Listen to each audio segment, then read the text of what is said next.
How's it going, YouTube? Coming in today with another video, and today, guys, what the brand new is going to be what the end boards are for the upcoming format. I know this was a heavily requested video a couple times over. I really wanted to be able to make this, but again, with the format and the new cards, we have to see what the end boards realistically look like. So today we're going to be playing some Devil's Advocate with my friend Minsu. Definitely go ahead and introduce yourself. Hey guys, my name is Minsu. I've topped YCS Vegas, multiple regionals. I used to play purely. I'm known as the purely guy. I've been playing a lot of Snake Eye recently, but yeah, nice to meet you guys. So Minsu's the GOAT. I appreciate him for joining me today. It's definitely going to be a lot of fun just kind of talking about the format. I did manage to get all of my Fiendsmith cards. I did very well already in getting a lot of those. My sponsors, though, if you want to go ahead and check those out, all down in the description. Gonna be Imperium Duelist, Dragonshield, Gem, Cloud, RW, Grimoire, and Chainlink. Definitely go ahead and do so. I appreciate each and every one of you. So let's go ahead and hop right into the video. So the first deck that we want to talk about today is going to be Whitewood Centurion. Now, Whitewood, how do you feel about Whitewood going into this format?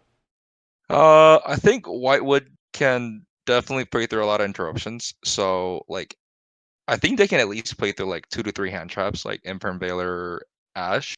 And even if you do hit perfect on a perfect spot, like if they have like Toy Box or like any other ways to play through, they're still gonna end on the same board. Like they use if you use Imperm Legacia and like hit like Bestial or Crow away one of the like Primera and stuff, it used to be like fine. But now they have Auxilia, which is like you just you just place it from the banish pile as well. So it's just like they're just gonna end on that like just FTK board. So Yeah, and Droll is still very strong against this deck too. There's a lot of searching that does happen. It's not necessarily going to be GGs immediately if you do drill them, but it does help. The end board does construct Blazar, which is very annoying because then they can freely Calamity Lock you on the follow-up turn. yeah. Woes of the White Forest as well, a very good Ash target if you have an extra one, being able to just stop that from being a problem. But a lot of times there will be a Blazar. This is where even if you have something like a Dark Ruler, it won't exactly do as much as you want it to. One of my favorite outs to this so as far as dealing with like a Crimson effect, is going to be just using something like a Droplet, right? And then you Yeah. hit the Blazar and the Crimson at the same time, because they will just go ahead and have these things on the board at different times where Dark Ruler just won't really be a problem. Minsu is the one that told me about the Metatronus on the Veiler summon, which is very cool to stop the Crimson. It's a very cool way to stop the Calamity Lock if they go for that line instead, without a Blazar live. But most times, their end board will run through a Blazar. I do agree, though, this deck will usually just end on the same board through many hand traps, unless their hand's like real bad. But even just having the Toy Box engine going, it's a lot of advantage.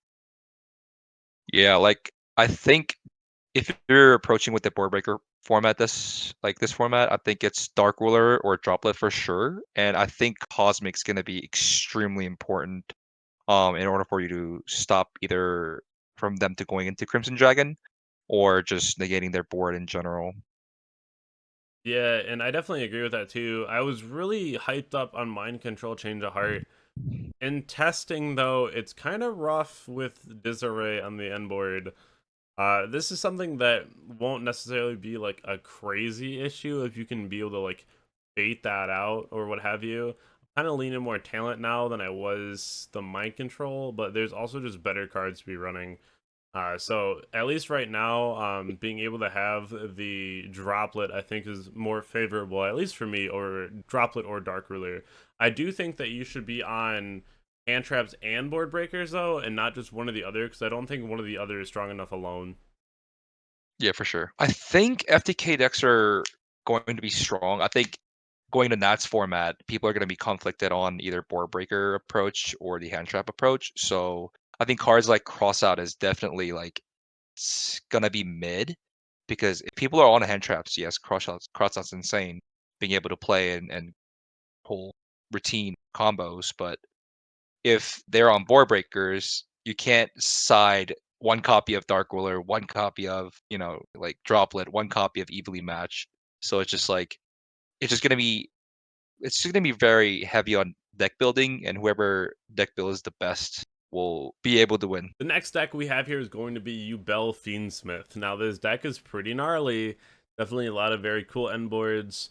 Nightmare Pain is definitely a pain to deal with. It's a card where even if you don't want to go to battle phase, if your monsters are in attack mode and they have Ubel monsters, you are forced to attack them, which is pretty crazy. You do have to deal with a Soul of Rage that is engrave off of a chamber that can bring it back later, which helps you play a little bit better through Dark Ruler. If you're going first in game 2 or 3, you side in something like an anti-spell, you can dump it and reset it with a Griffin, which is already really strong too.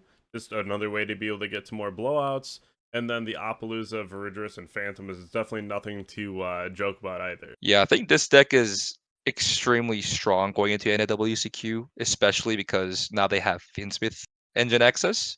And unless you get drolled, I think this deck can definitely play through a lot. Like if you imperm some Sarati Lotus, they can just, literally just link it away into Close Goddess and then just continue with the Fiendsmith combo, and then later on bring it back with Mockcracker and continue the combo. So it's just like it's just it's just gonna be a lot for you to deal with and a lot for you to think about. The anti-spell is gonna be extremely hard because if you side in Dark Ruler, you're just sitting there pretty because they do the Nightmare Griffin combo.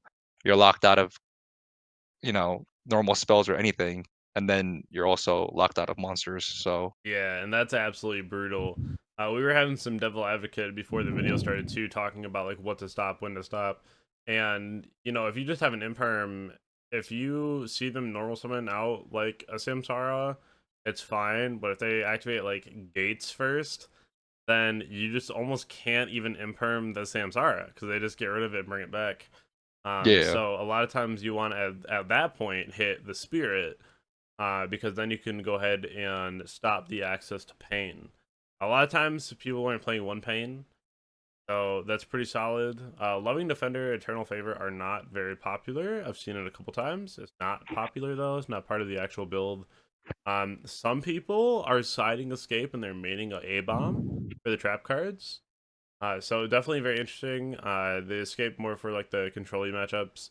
But the Virgis, Appaloosa, the Phantom, all very strong things that you definitely want to be able to make sure that you are aware of moving forward into the format.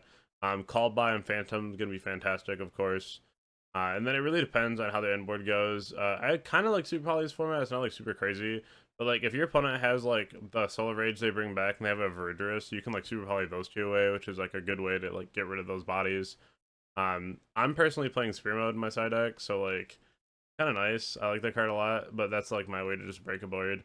But sometimes Super Poly I don't think is like that bad. But it is still like not the greatest right now, so definitely have to make that call. But going into a lot of these boards, you definitely want to make sure that you have some kind of blowout to deal with these. yeah. Like again, Dark Ruler goes crazy on this board, but if they go anti-spell lock, you cannot activate Dark Ruler. And also, don't let people cheat or do sus stuff.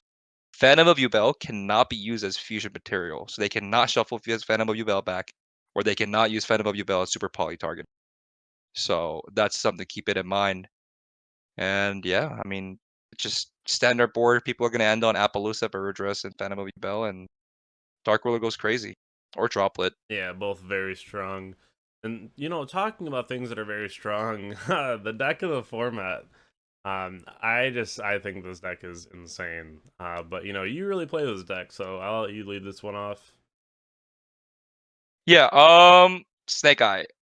The reason I feel like a lot of people hate this deck is, for example, other decks that require like either discard or for you to activate, or like this deck is so self-sufficient with just resource wise. So except for like pitching cost for Witch, but like it's just this deck is so self-sufficient with the engine requirement and everything. So right now, the problem with Snake Eye Finsmith going into the Nats format is going to be extra deck space. So people are going to have to choose either ending on Desiree or not ending on Desiree, or ending on Appaloosa or not ending on Appaloosa. Like they got to choose which poison they want to lose to. So if the people are playing a lot of board breaker approach, Desiree is definitely correct to play. But if people are on like Imperm, Nib, Ash, Veiler, Droll, Appaloosa definitely plays through a lot more of that. People are also doing like Tier of the Blue Angels and then Black Gold Laughs combo into, so that way like they can chain trap if they activate like Dark Ruler, they can chain trap, chain Disarray to negate Dark Ruler and etc. People are So also just making Beatrice and just dumping Black Goat so they can chain it for the Desiree. for sure, yeah. I mean, the end board is gonna have so many layers of interruptions.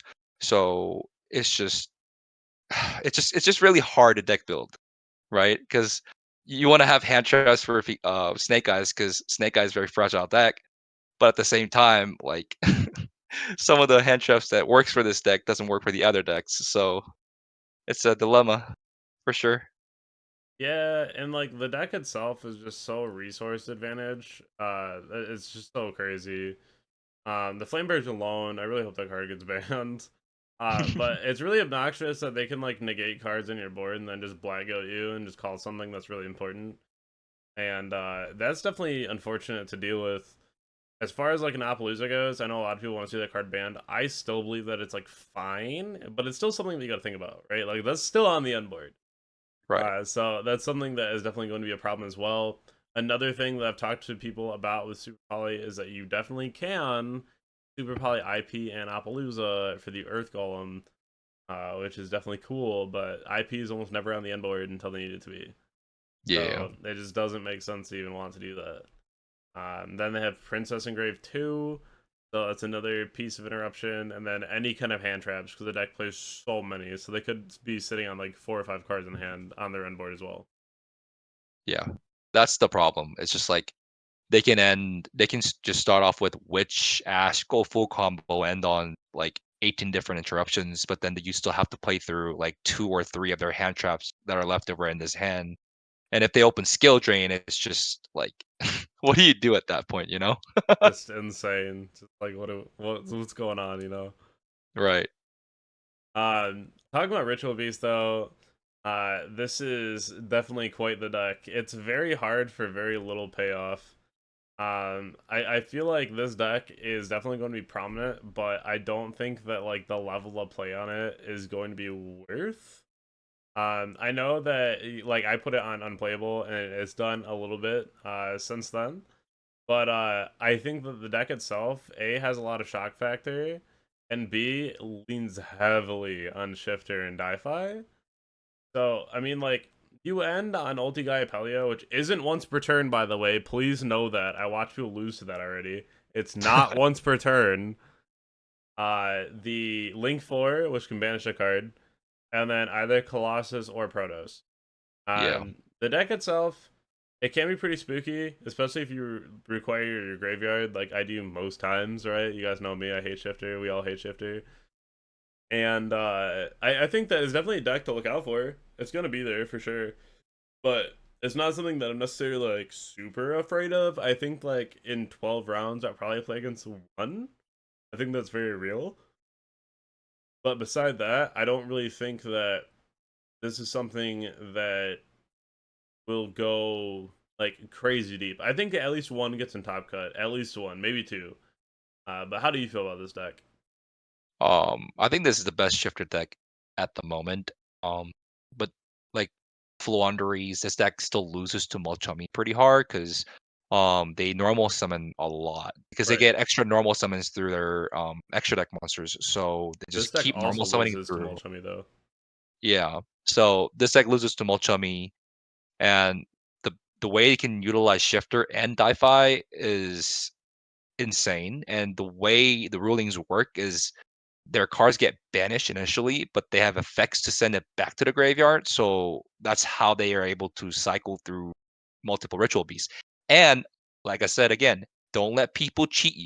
It is illegal to write down notes of what name has been used. However, as a player, you should remember what names they went through because they cannot be special summoned more than once per copy. So each of the ritual beast copies are only special summonable once. So don't let people cheat you with that. These people be like, "Oh, I normal summoned this." Wait, no, I special summoned this. I didn't special summon this yet. So definitely something to think about. Yeah, it's very reminiscent of like tier format where like you kind of have to just repeat to yourself like Shire and Havness have been used, Merly's left, right? Like Merly, Havness have been used, Shiren's left, and like you have to just make sure that you're really on top of that. But I feel like it's Yeah. another thing in the Ritual Beast match where like a lot of people just don't know what's going on, so like they just kind of let things go through, and that's like another reason why this deck is just so crazy because it's always gonna happen when decks get really good, just at least good support, right? And then you go to play it, and then people don't fully understand interactions, they don't fully understand what the cards do, and they just like goof up the matchup, right? So like Yeah. me, I think that that's a lot of what Ritual Beast is doing right now, as far as like the surprise factor.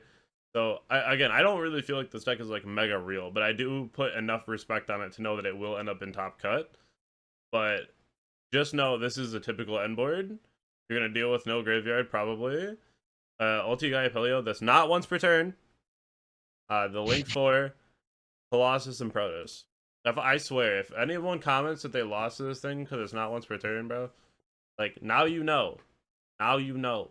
They also end on a trap for a pop, so Yeah, just to the let you guys seeds. know. Yeah. And then the last one here is going to be Sprite. Now, Sprite, definitely very interesting deck. How do you feel about Sprite going into the NAWCQ?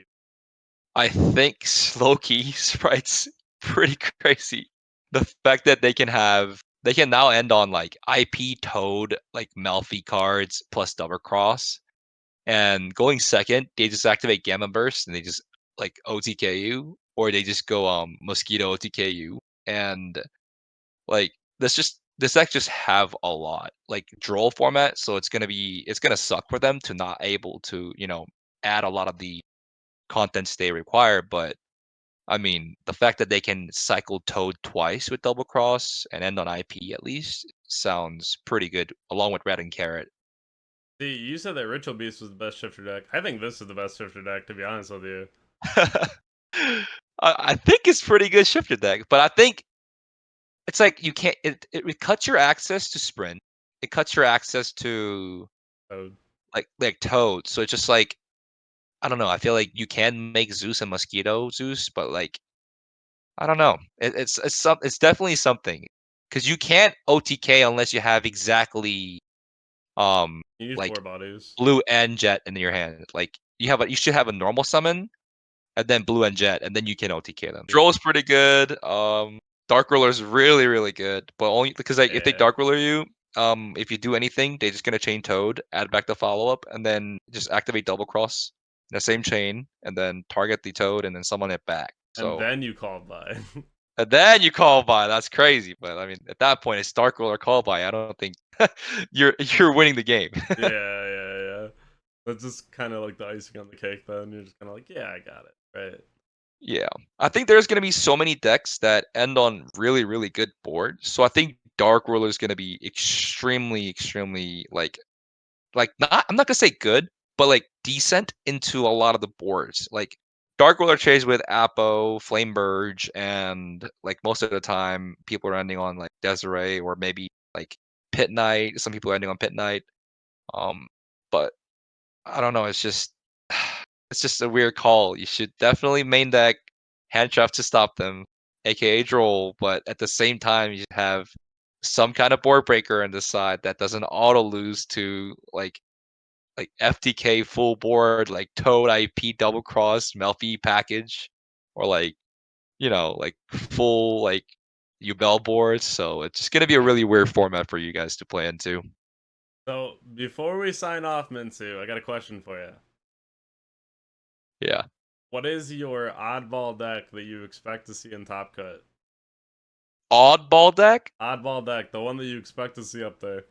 And if there's not one, then Uh, that's fine. But like, if there was one to be in Top Cut, they'd be like, "Wow, I no one think would see people that are coming." like I can't stress you enough how important Cosmic Cyclone will be this format, and I don't think people are gonna be like a lot of pro players are not gonna put Cosmic in the side deck, and they're not gonna respect anything. They're probably gonna play like two Lightning Storm and Duster, and they're not gonna respect Runic Stun. And if Runic Stun goes into a really really good player's hands, I feel like you're just gonna lose the game. So I think oddball deck that might top maybe like Runic Stun piloted by, you know, Johnny Win, like he topped last time, or maybe my previous teammate, you know, who knows? Somebody might pilot this deck and they might just top. That's fair. I know for me, this is gonna be like so silly, right? But like, I feel like this deck always steals like one spot, right? You randomly see it, and like it just got support. So like, maybe Madolche gets a spot. Oh, It always I mean, steals one. it could, Yeah. or it could be plants. Who knows? Nobody sighs for plants. You know, Bro, this ain't plants might. Europe. Yeah, where's Jessica? Bring her here. Yeah, no, that's definitely great. In Europe, Plant has a +2 buff. Oh, 100%. Nobody Um, reserves. yeah, yeah. But Minsu, thank you so much for joining me today. It's been a lot of fun. Definitely a good time to talk about the format, especially with the event coming up. I know a lot of people are very anxious with a lot of different things going on. So this just kind of helps people break it down a little easier, gives them a better study guide to look at. Thank you very much, Gary. Absolutely. You all have a great night. Subscribe to the channel, and I'll catch you all later. Bye. Peace.